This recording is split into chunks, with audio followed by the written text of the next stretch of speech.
Hello and welcome to today's video in high altitude investing. In today's video, I'm going to be teaching you 5 powerful tips on how to play tech stocks. So let's get right into this.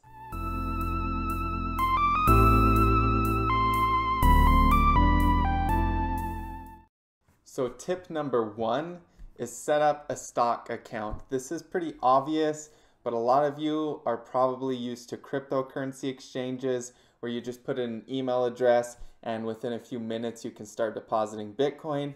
Stock accounts take a little bit more time. You have to verify them with a bank account and set up your email address and such, just like a normal crypto account you would. But you can either go with E-Trade or TD Ameritrade, or really whatever one works best for you, depending on where you live in the world and what type of graphical user interface you want to use. Really, they're all the same as long as you can connect to the NASDAQ and trade those stocks. Those are the ones that I mainly watch and would play, and that's where you're going to get the most tech stocks. Number 2 is to avoid parabolic stocks. So a parabolic stock or chart, we can just go up with this image here, is when you get just a complete blow off in value and you start to get an overvalued structure. This right here is Netflix, and I just drew this big X right here because only quote unquote dumb money or new money would be buying this high in the stock. It's pretty obvious that we could set up for a bigger correction here, and it would take a while before Netflix is in a position that you'd want to put large amounts in. Now, if you're swing trading that's a different story, but I will say that parabolic charts can crash pretty quickly, which I'll show you in a second, some charts that are undervalued so that you could compare them and realize why it's much better to buy undervalued, highly undervalued stuff rather than playing with anything that's overvalued, and you avoid a lot more of the risk. So here's an undervalued stock, and as you can see how quickly they crash when they get highly overvalued, like the Netflix chart was.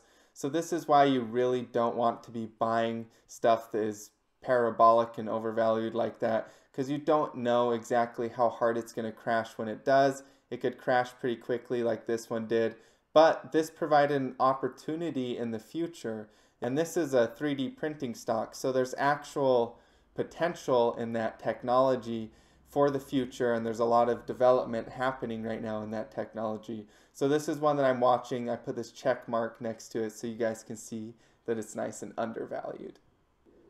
Now here's another example of an overvalued stock that's going parabolic. This is Amazon. As you guys can see, this chart has been on a huge uptrend for quite some time now, and we just got a big sell-off all the way back down to this lower support right here, and this could easily be the beginning of a bigger correction. So I would avoid buying lots of Amazon up here. There's also a pretty big bearish MACD cross right here and a flip in the histogram that would show a change in the momentum for the bigger picture. So that one's really overvalued.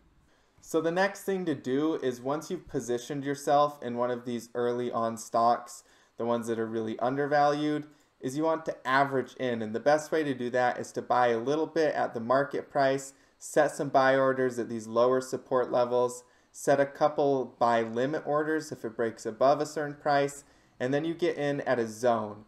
And the reason for that is just because you don't know exactly where this stock is going to find its exact bottom. But once you get in at a good average price, as long as it's fell like 80 or 90% from its peak and has clean volume right here, then you guys can be getting pretty cheap prices for these big picture market cycles. And then when you're laddering out into a chart that's breaking all-time highs, you want to take very turtle-like decisions. And the 4th tip is to avoid leverage. So you can do margin on a lot of these stocks depending on what exchange you're set up with. But overall, margin trading, especially if you're a beginner to any of this, is just going to confuse you and probably stress you out. And it can cause over trading, putting too much into your positions, and really just take a lot of the clarity away from your trading in general. So if you're new to trading, avoid leverage in crypto and in the stock world. And number 5 is to diversify into the undervalued stocks. So you want to have between 10 and 15 positions open so that you're not all stuck in just one position, only thinking about that one trade. And you want to really focus on those big picture moves again, especially in the stock market, because everything just moves in these huge 5 to 10 year swings. And often the best thing to do is to be zoomed clear out onto those monthly candlesticks. That's what I'm in all of these charts. And that will give you a lot more clarity on what's actually going on in that stock. Hey, thank you so much for tuning in today's episode. I hope that you learned something. If you have any questions at all, please comment them in the comment box below, and I will see you guys in my next videos. As always, stay profitable out there.